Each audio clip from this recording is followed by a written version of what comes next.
Welcome to the National Historic Cheesemaking Center located in Monroe, Wisconsin. Today is Thursday, January 11th, 2018. I'm Virgil Leopold. The guy behind the camera is Don Sorn.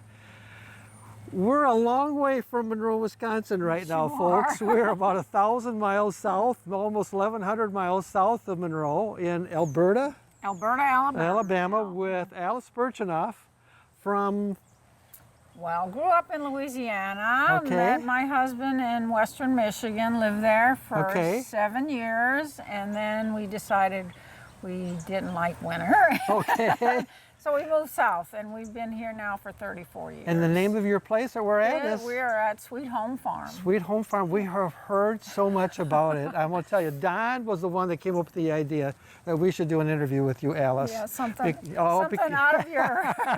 Well, we've done all these interviews in Wisconsin, northern Illinois, and Don heard about this place and actually stopped up, I think, here down with some of his friends and said, you know what, we should do this. So we actually took it back because we have a committee that we work with at the National Historic Cheesemaking Center and talked about that. Well, some of the people there had already heard about you.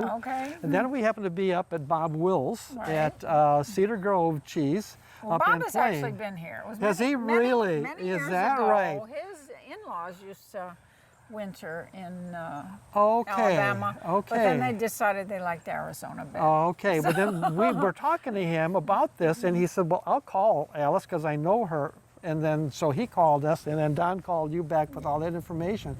So from Louisiana to Michigan back here, when you came back here, what did you do? Well, we had already started to be in the dairy business up there. My husband bought a single cow for us as a family cow. And he's probably a little camera shy today because he just had some skin cancer. All right. But, so we had a family cow, and then we didn't know how much milk a cow gave. But I was always interested in cheese making, and neither of us drank milk. And you know, day two, the refrigerator was full of milk. So I said, I got to figure out, you know, how to make cheese. Well, this was 1978, 40 years ago.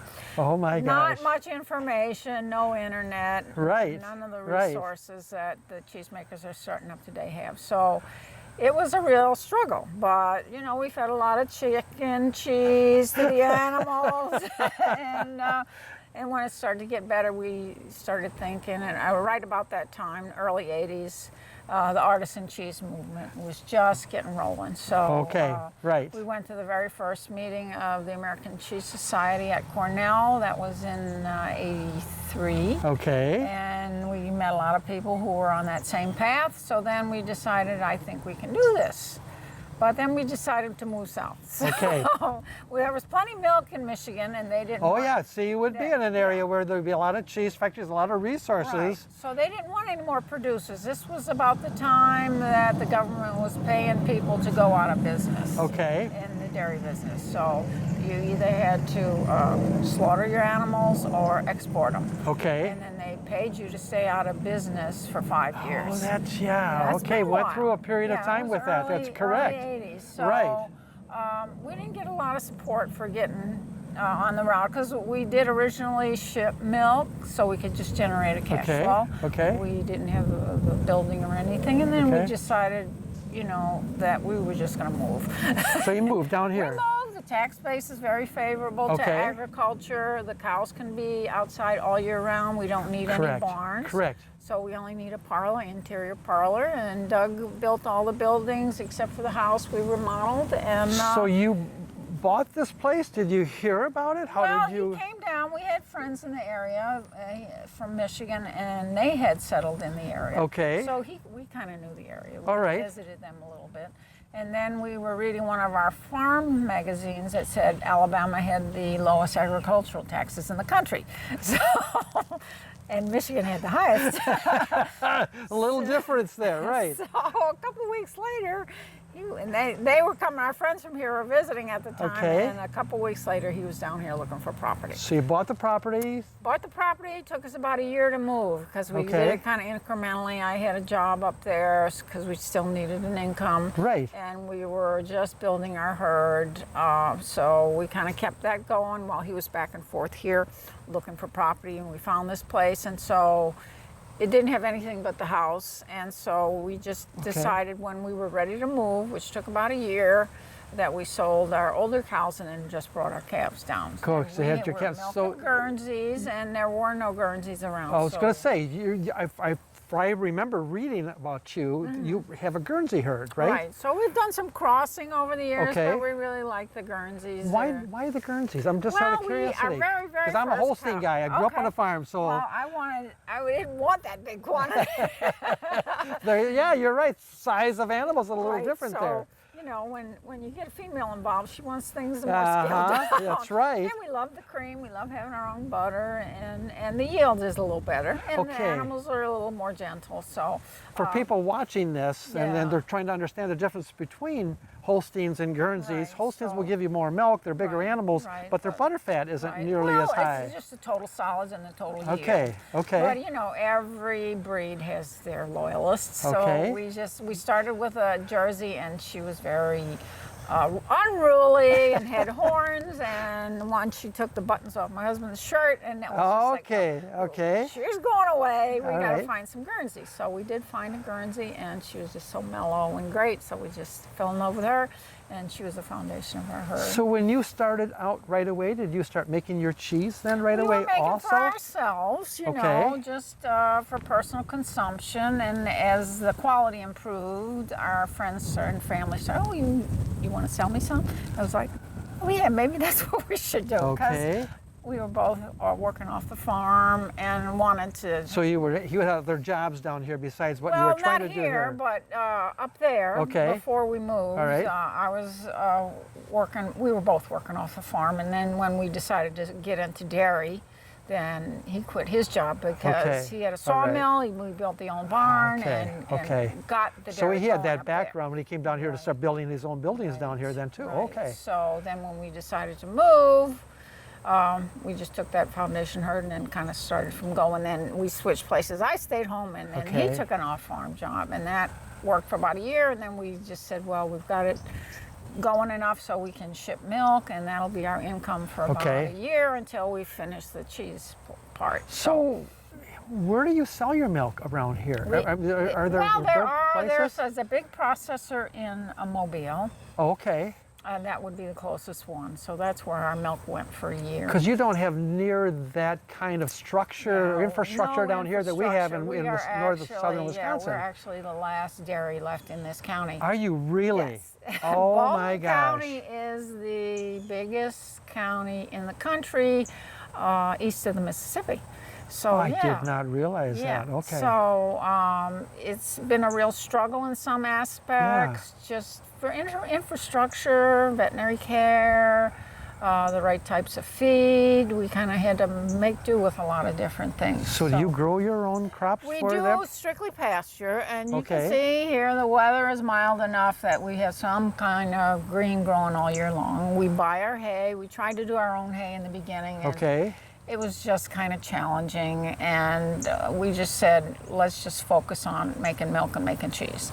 So there's a lot of guys around here that make good hay, so we just buy our hay. So you buy the hay there? Our hay, we buy a little grain, just enough to keep them occupied when they're in their parlor, but they're mostly on grass. And you don't use silage of any kind? No silage. Silage is really not a good thing to use if you're doing cheese, and it can cause some late fermentations and makes your cheese explode. So. Bruce Workman, and you mentioned Bruce, who is up at Edelweiss Cheese in southern Wisconsin, makes the Wheel of Swiss or the Emmentaler, and and he does not use any silage. He has a contract with a number of farmers. It's just the hay or it's just the grass, and does it that way. And there's a difference, as he said, in the taste. Right, and also there is even if you pasteurize, some of the bacteria in silage can survive pasteurization and make your cheese blow up later in the aging process. So, I want to go back to Michigan. You said you learned how to make cheese. Did you read about it? Did you go to another factory, or how did you do that, Alyce? There was one factory that was going out of business in in Mansalona, and we drove up there during a blizzard just to see if we could get any equipment. So we did get a few little pieces of, you know, curd knives and stuff like that, but what we ended up doing is getting a used bulk tank, one of the old ice bank bulk tanks, and turning that into a cheese vat. Is that right? So you could recirculate hot water through the jacket. And that was our first cheese vat, which we used. But you had to get your cultures. Where did you get your cultures from? New England Cheese Making Supply, which was just started up about the same time we did. All right. Was supplying the hobbyist market, and they are still in business. Okay. And the woman. So you got your starter. You got your.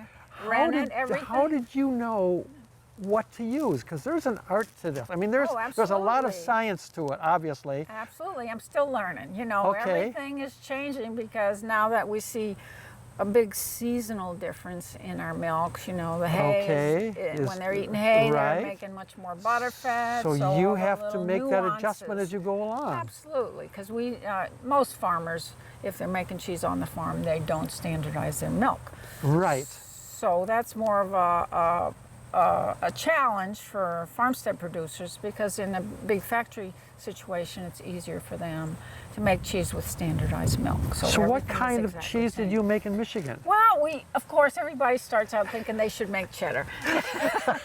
Okay. And after I made cheddar a few times, I decided I did not want to make cheddar.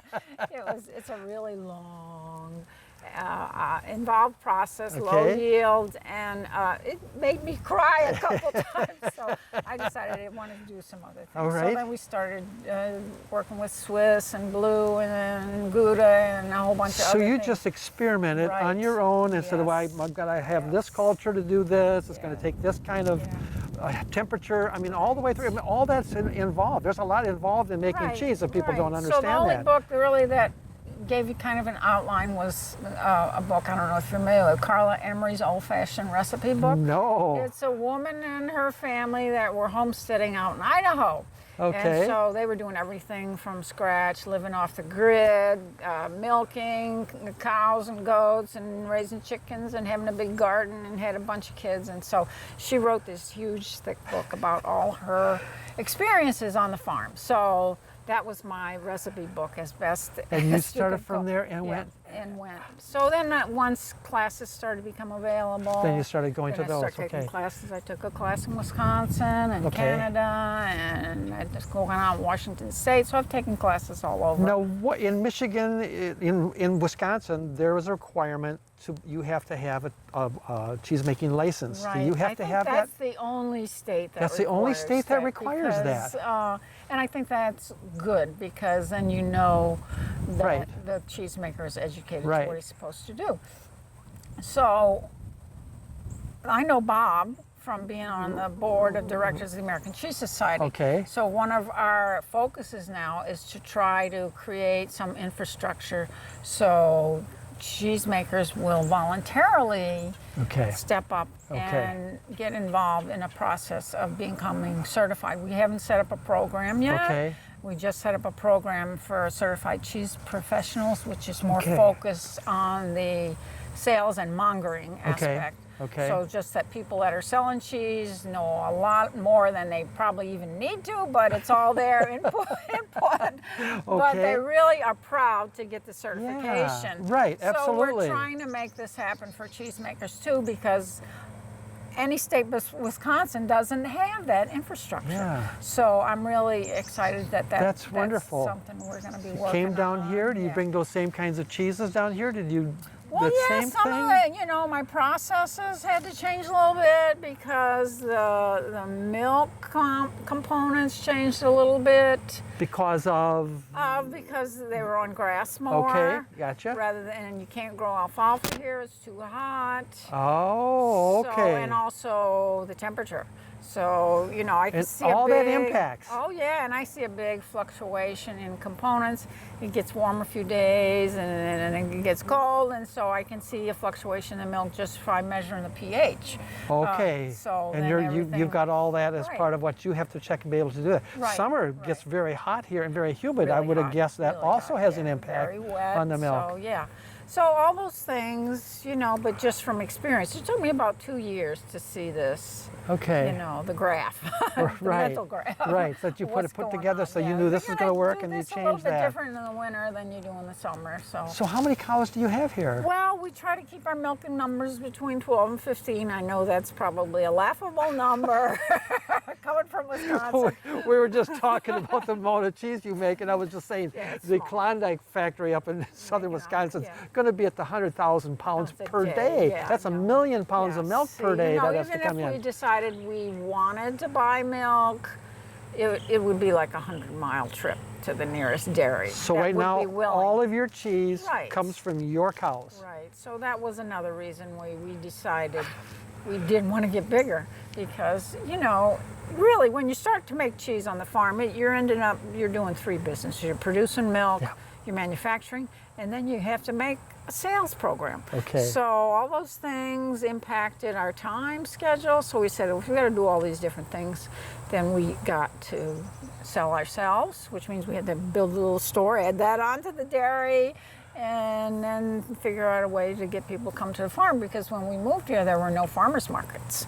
So, and we noticed that there was just a little circuit in this area. Okay. People would drive from farm to farm. Well, I'm going over here to get strawberries, and here to get sweet potatoes, and here to get, and we just happened to be in this little pocket. So it And worked that's out how, well. okay. Yeah. So people we started- got some press, and people started coming to the farm, and it just kind of snowballed from there. So do you sell your cheese any place else Well, other we than have here, a or few do you? restaurant clients Do you that are very really? local, Oh, my and, gosh, they've good been for very you. supportive, but as far as wholesaling for other people to resell, You don't. Everything is here, or what you do with restaurants, it?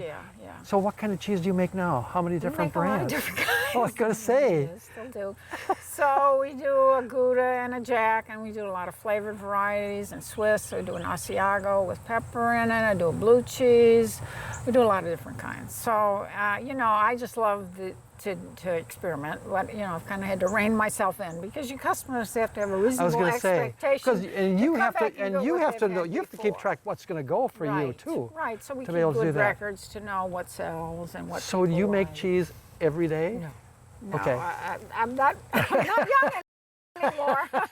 So 3 times a week works well for us. So you store your milk in yeah, we have a bulk tank, okay. 230 bulk tank, and then we have a 200-gallon vat. All our cheese making equipment has come from the Netherlands. They seem to really been focused on farmstead production. So they have stuff Yes. anywhere from 50 gallons to 350 gallons. Okay. So the 200-gallon was just right for us. Carol and I, my wife and I, have really good friends in the Netherlands, Mm-hmm. and so he's talked about that when we've gone over about the small farms and the Yeah. farms. And in the Netherlands, it seems that they also run out of space, obviously, in the Netherlands. So a lot of people have actually gone into Canada from the Netherlands, Yeah. or also into Wisconsin. There's way a lady, Mariki did. yeah, you Yeah. know, and it's done very, very well, Yes, and be able to do that. But you've done that here. Yeah, with yeah. that. So it was kind of part of a movement. Some people were in locations that started at the same time we did, Okay. that they were able to really grow their business because they had lots of available milk where they Okay. were located. So, and those businesses are starting to get sold, and the European companies are buying them up. So, Yep. yeah. So the average amount of cheese that you would make in a it's given very week? small, 15,000 pounds a year. So A yeah. year. A year, A year. yes, yes. So, Okay, but it's- so when we talk about the 100,000 pounds per Yeah, day, that's- it's like I can't even begin to It's comprehend that. Yeah. stratosphere. So, Oh my gosh. but since we retail, we can charge what we need to charge. So, you know, I think more people like Chris Rowley are realizing. Oh there's yes, the artisan cheeses. value. We interviewed Chris Yeah. and his father David, and Yeah. how he's changed that he's factory around. Totally gotten on that bandwagon and doing. So some how do really you know Chris? Through the cheese. For that's the association. Well, actually, yeah. Well, he With- actually won Best in Show, not this Yes, he past year, did. but the year Yep. before. Yeah. Yep. So yeah. Oh, his my cheeses gosh. are great. So. So the connection to me well, is just you know, incredible. It's a small community. You know, it really is. I mean, It yeah, is, you stop and think about that. I think, you know, the Wisconsin people have come in and really, you know, shared the information that they have, because for a long, long time, because we started, the Cheese Society is 35 years old this year. Okay. So for a long, long time, our membership was like 400. Okay. Everybody knew everybody, and now, Okay. now it's running around 2,000. Really? So in the past 8 or 10 years or so, it's really grown. We became a self-management company instead of being conglomerated with some other food groups. And we hired a fabulous executive director, and she's really helped her grow our organization. So for people watching this for the first time who don't know a lot about cheese making, and you use the term artisan cheese. What do you mean by artisan cheese? Right, so that this cheese distinguishes itself in some way, that it's small production, handmade, different varieties, different aging, something that is distinctive about it that wouldn't be classified as commodity cheese. Okay. So people who think about Swiss or cheddar or Munster or those kinds, that's not an artisan cheese. Well, it can be. It can be if it's done. Sure, you know, like because a you lot can change it and add to it. that are making the cloth-bound cheddars and aging those out, or they're doing the large format Swiss, or they're adding a special ingredient also to that cheese to be able to do that. That's also considered an artisan cheese. Experimenting with different cultures and giving it a different flavor profile, or aging it out longer. Okay. So they're doing something to take it beyond the loaf. Okay. The vacuum packed and able loaf. to be able to do that. Right. Okay. So all those things, you know, Can add be value considered an and artisan cost cheese. Okay. money and add labor. So Have you ever thought about making Limburger? you know, I've been to that plant there. With Byron Olson. Have you really in Monroe? So you know where we're at. Well, we move our conferences around every Okay. year. And so a couple of years ago, it was in Madison, but I went one year. It's actually been in Madison 3 times. So they try to have some tours. And so you went to smell that Limburger They cheese. said they're the only ones that are still doing it. They are. Yep. If you buy any Limburger and it says it's made in the United States, it might have any number of labels onto it. But but we talk about people down here, so we're going to get good cheese. Somebody said, well, we like the Boar's Head. And I said, well, you know where Boar's Head comes from? It comes from Wisconsin. A lot of it does to be able to do that. Alyce, that's your... Well, this is everything. The milk and parlor and the cheese plant and our sales room. So you know, cows in the back door, cheese out the front. So, you know, everybody goes, well, what comes in the front? And they go, well, where's your cheese factory? I understand it. That's it right there to be able to do. And how many acres do you have here, Alyce? We have 40, and then we have 20 over here where we have a small beef herd. So so those animals across the road are yours. Our bottom end are dairy cows. We started out doing Brangus and we switched over to Charolais. So we really like those. The light color seems to do a lot better in the warm weather. They seem to have a good tolerance for changes. Yeah. We've had a couple of farms in Greene County that have gone to Charolais to be able to do that, and they like to breed them with the other kinds since they have the multi, so be able to do that. So that herd originated with dairy, so they'll get a little bit of dairy blood in.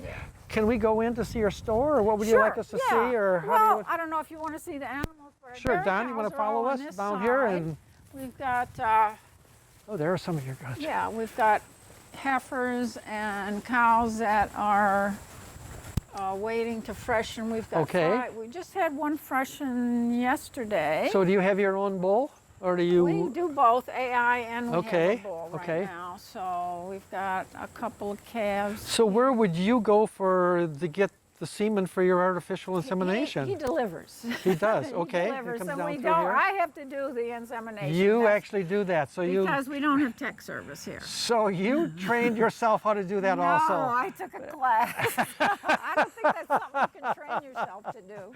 Oh my gosh, we've got a couple calves in here, and this mama over here just had a calf yesterday. Oh, I see the little one over there. We're letting her nurse them for a few days. She's a real good. You know, there's such a pretty color to the Guernseys, aren't there? I mean, they really are. And I think the light color helps them stay a little bit cooler. But you know, when your temperature and your humidity is up in the 90s and you see your cows panting, you know, You've got they're some pretty uncomfortable. looking cows here. Now, I've got some. That was an oops. We got one that crossed with a Holstein because okay, I was gonna say that height to that one. got Yeah. mislabeled. So. Ah, But okay. we've done some crossing with jerseys. Yeah, and you've got a Holstein right up there right now, and the black one that's out there. And she's half Guernsey. is she half really? Holstein. Okay, but she really She takes came on all the black. Yeah. And we've crossed with Jersey, Norman, Brown Swiss, Swedish Red. Okay. Now this mama here, she's a real sweet gal, but her udder is so low slung. I see that, yeah. we let her nurse. So she's got 2 calves in here. That saves me a little work having a bottle feed She them. looks like she's got some years on her, does she? She's got a little beef in her. Oh, she does have a little She's beef got in a her. little beef Okay, in her. okay. So, but we milked her in the season, and then she just, you know, when you put the machine on her, and then it was sitting on the floor, she said, this isn't a good idea. And she is totally up to taking on calves. She just Okay. 5 Okay. calves, 4 calves, Okay. and she's just totally nonchalant about it. She's just great. She's a really good nurse cow. Some cows don't want to have anything to do with that. Oh no! Oh no! You're absolutely right. Yeah, we got some more calves over here. Lots of squirrels right now. It feels a little like it could rain today too, doesn't it? They said it was 50% chance. And we've got winter pastures coming up. So we have Bermuda growing in the summer. Oh, I was just going to say, so you plant that to grow and then, he okay. overseeds right in and drills it with oats and rye and all different kinds of clovers, vetch. So there's always something going. And? We just bought a little pig. Okay. So she gets whey and corn. So she does really well on whey and corn. Oh yeah, so yeah, what else do you do with your whey then? Well, we land spread it, which is legal here. I guess it's not legal in some states, New York State. Yeah, there's some regulations in Wisconsin, but I cannot tell you what it is, and I know we have a company there that deals with that to be able to do that. So, and then I got a couple little steers we're raising, and we only had 1 heifer all last year, so. Is that right? That was kind of disappointing. That's kind of different, actually. Yeah. So you can see we've always got something green and growing even in the winter here. So it's great that we didn't have to invest in having a barn for them to be in the weather. You know, I guess I never even thought about the fact that, because of your climate down here, you can do so many things such different than what we can do up there. So I think that's kind of cool to be able to do. Plus and minuses, but my husband's a real outside guy. Oh, is he really? Yeah, not that he hunts and fishes, but he just likes to be outside That's working. Doug, right? Doug Goldberg? Yeah, Doug. Okay. He, we met him the other day. We stopped up here just to be able to drive through and make sure we knew exactly where we were going, and got to stop and talk to him. And he said, yeah, you were looking forward to the interview. I know we were certainly looking forward to the interview. So, yeah, but this is pecan trees here. So we got a nice shady lot for them to be in the summer. And then the woods, they'll be like a 10-degree different temperature variable. So it'll be 10 degrees warmer in the winter and 10 degrees cooler in the summer, so they can hang out there when the weather's... Do you pick your pecans then and use those? Well, we had a terrible crop this past season. We had over 80 inches of rain for the year. Oh, did you really? So it causes a lot of fungal diseases. So the nuts that we picked up, I'd probably say only 10% are edible this year. But yeah, it was just not a good year for pecans. You see a big old cop of that sitting there. Yeah, that is. Yeah. My gosh, where did you get that? In Wisconsin. Did you? Okay. So, there's not a lot of those around anymore. I know, I'll tell you, we've got a couple really pretty ones out in front of the National Historic Cheesemaking Center that Johnny Boozman's family donated to it. So, what city is that in? In Monroe. Oh, okay. Right? Yeah, where you saw the Limburger factory is right there. My wife and I are both docents there, and I do the tours, and she does the welcome center that's there. Of course, Don and Marcia also belong there because Don does all that. Somebody told me that Hord's Dairyman is setting up a cheese plant. Really? Yeah. I did not know that. Yeah. that they're In, gonna start? Is it Marshfield? Is that where they are? that's Marshfield. We'll probably be going back there again this spring to, or excuse me, sometime this summer to interview some people up there in the Marshfield. So we did a number of interviews there last year, not last year, 2 years ago. And so they've got a number of people they wanted. So maybe they'll talk about it when we go up again to do that. Yeah, so I heard that they were. that's always gonna fun to get be able to something do. going.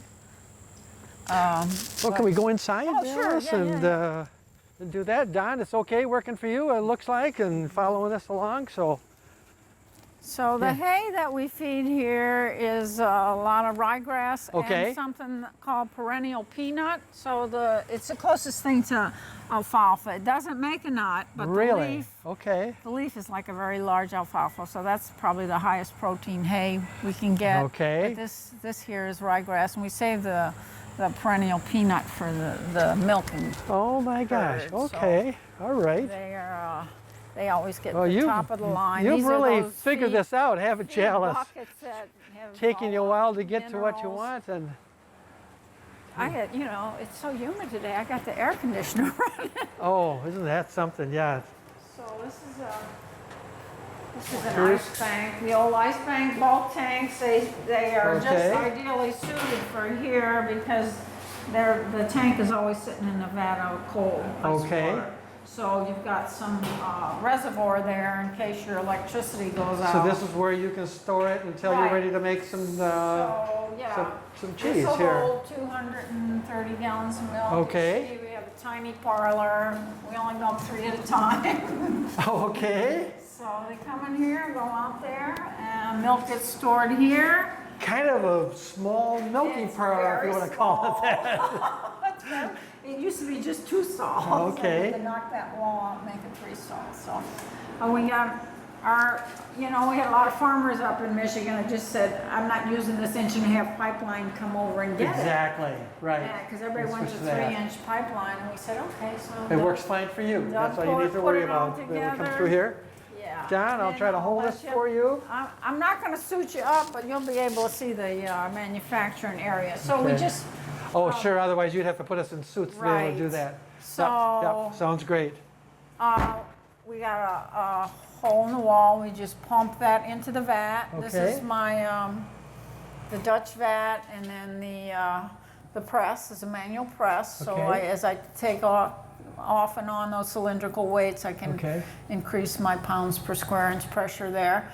So this is all, and then I got a little 30-gallon pasteurizer. I used to do some cottage cheese. So do you is your cheese made from pasteurized milk then? That's all raw milk? All raw, so minimum 60-day aging for raw. Okay. And you gotta cure it above 35 degrees. Okay. But we said, well, we got enough cooler space, we're gonna go 90. Okay, so you can be 90 able to do that. days. Okay. So yeah, that's the main regulation. So, but the molds, let me see. These are the molds, so I make about an 8-pound wheel. Okay. So that's a nice size to handle. A lot of the curved ones, when you cut them, when you break that wheel open, they roll. So they're a little more difficult because of the retail aspect. We wanted something that would just stay put when we're cutting. Sure. So this makes a nice 8-pound wheel, also from the Netherlands. And then my aging room is in there. Okay. So that'll hold whatever, because we're constantly having in and out, and in my office there, and we'll go around the other way. Okay, we'll go around the other way and go outside. I don't know if you wanted to see that part done. Go back out here.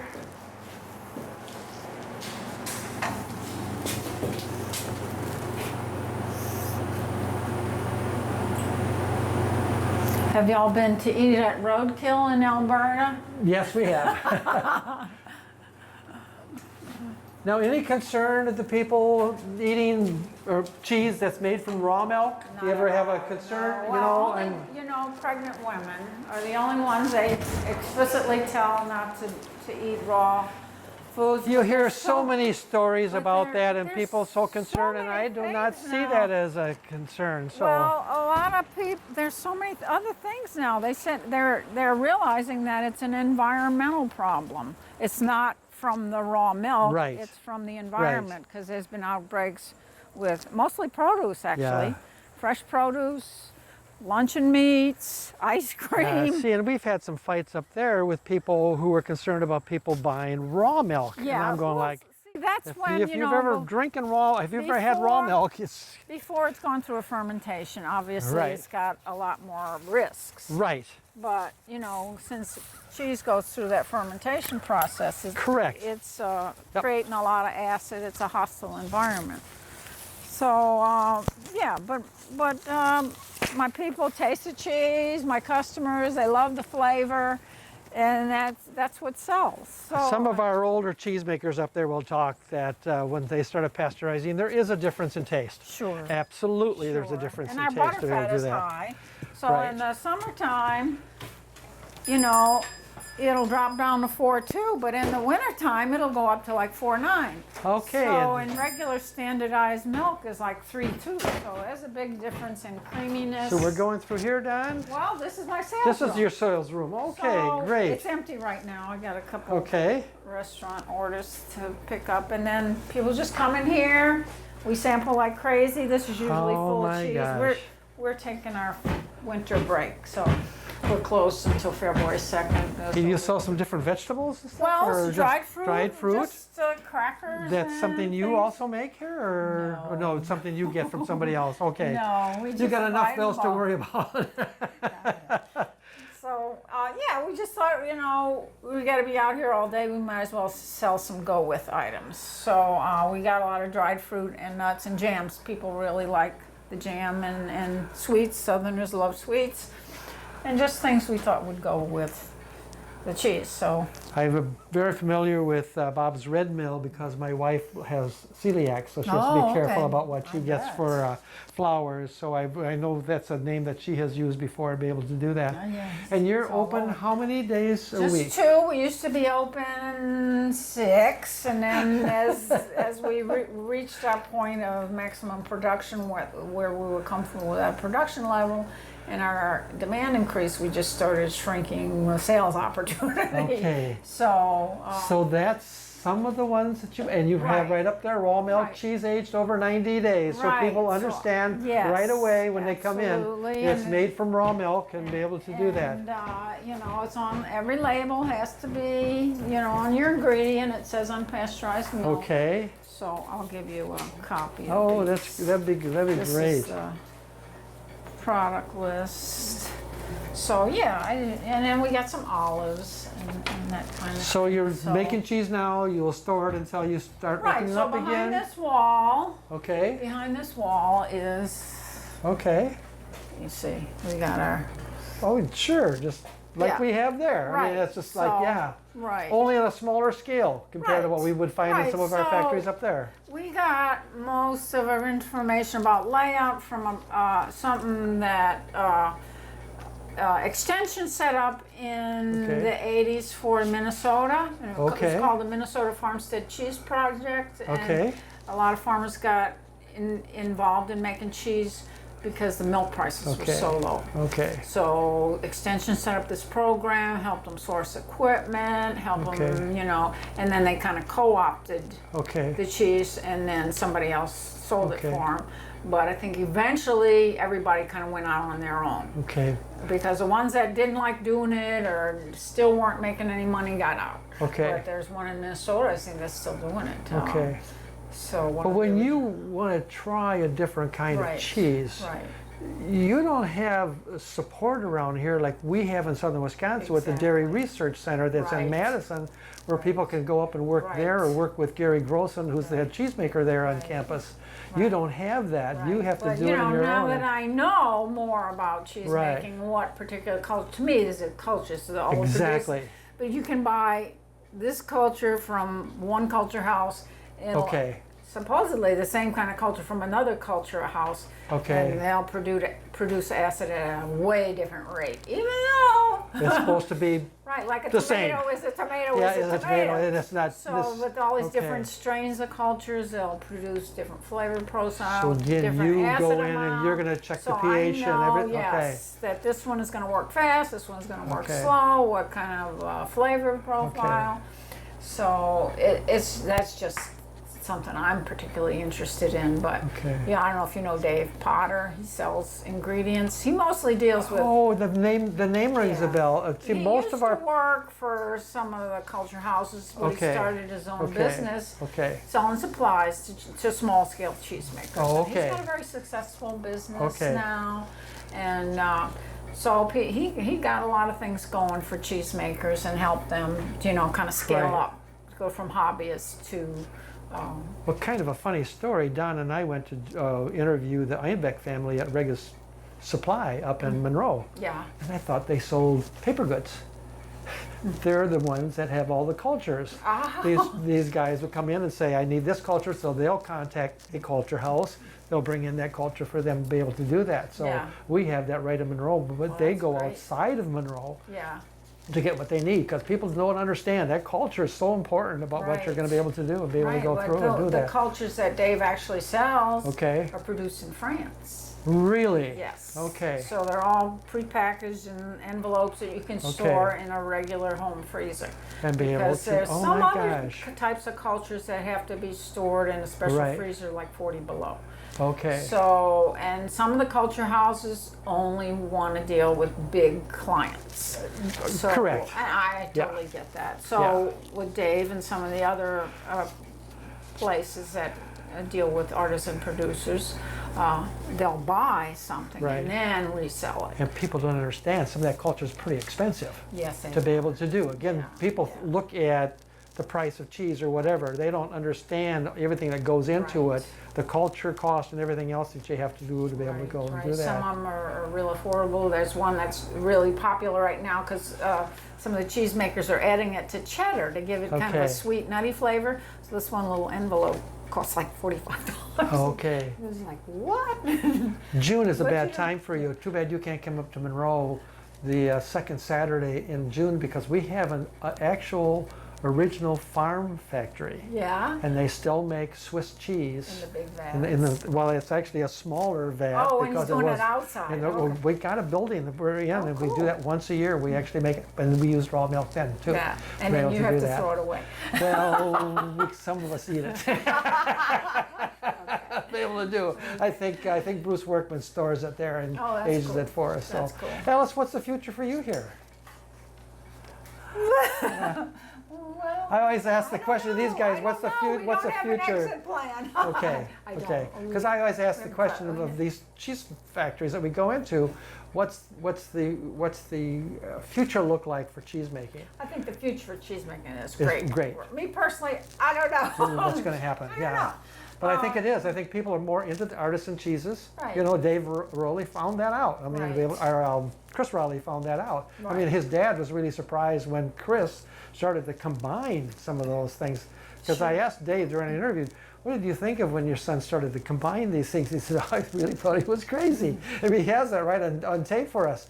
But he said, hey, people want this kind of thing. There's such a demand for Right. this kind of thing that's out there. So. You know, and then sometimes I don't do it, but some of the high-end restaurants, they'll work with a cheesemaker and get things that are custom made for them. Right. Or some of these affinage houses, there's places now that's all they're doing is aging.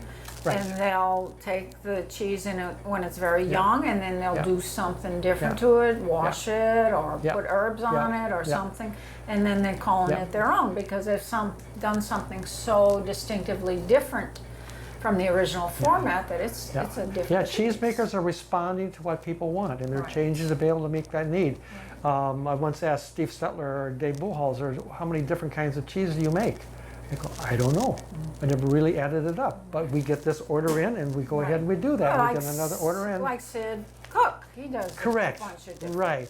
That's Sid's one of the people we want to interview. We interviewed one of the people who worked with Sid, and we want to do Sid next year if we can possibly get up there. It just didn't work out this year Right. to be able to work it out. But yeah, and they're well known for their Oh, yeah, cheese all yeah. over, for crying out loud. So yeah, it's really great. And then the goat and the sheep Oh, yes. milk, Oh, yes. that came up. That's doing great. Katie, I can't remember. Furman is her From up married north, name. yeah. Yeah, Right. and then there's some sheep producers Yes, up there there are. doing some And do really- you know that Bob Wills actually was making some water buffalo cheese? that milk is hard to come by. I'm not sure that's going to be a big future that's there, but some guy brought it in, so he made some Charge a cheese with lot. it. Yeah. Oh yeah, and he said it's, you know, they're hard animals to control. Right. And be able to get that. So I don't know if that's a future Well, thing. somebody, but- I went to a water buffalo farm. Did you up really? In Vermont. Oh my. And they were okay. strictly just making yogurt and mozzarella. Okay. But Be able to do they that. like to hang out where it's muddy in the summertime. But they have developed this genetic thing where they hold their milk up so they don't get mastitis from laying in the mud all day. Oh, But they don't okay. give much milk. No, So- no. He was saying they so, don't, but and he didn't make a you lot know, of cheese, you but it was fun for him to do. It's kind of like sheep milk, very high Right, butter fat, right, very high solids, right, so you get right. a great yield. So, Right. you know, Holstein milk, you're getting about 10% yield. Yeah. Water buffalo or Yeah, sheep, it's- you're getting a 25%. Exactly. That's what he had talked about that, right? And So also, they're starting to be able to bring in some of the genetics to improve the milking sheep herds in this Okay. country. So they've got some sheep farms targeted to do embryo transplants or get some better seed stock so that they They can will go from improve the there. dairy quality Wow. of the sheep Wow. in this country. Alice, anything else you want to show us? Anything you want to talk to us No, about, or have we pretty much seen what we? Yeah, well, I've got need to some see cheese here. and fruit. I picked all my citrus before that last little spell, so I've got a snack for you. Oh, okay. We'll get our wives in. How does that sound? So they can look at this too, because they wanted to come along and see this because they've heard so much about it. So that is great. This is for you guys. Oh my gosh, Alice, thank you so much. Citrus and this. Oh, okay. Oh my gosh. I have to tell you, the whole reason this is happening because the guy behind the camera, because he really wanted to do this. And I said, geez, if we can work it out, we're both down here. Don, if you don't mind grabbing all the camera. To me, he has the harder job because he has to make sure it all works out, Yeah. comes out, and turns out. I can just you sit go and back talk and do to the him. fun part, Then, editing, yeah. right? No, we don't do editing. No, this is uncut. Okay. Yep. Okay. We said that from the very beginning. We're not going to get into that. We're both retired. You know, we're amateurs doing this Okay. and doing that. So, Alice, this has been a real treat. This really you. has. Thanks Thank for you so coming. much, Don. Thanks We're for done including here. me.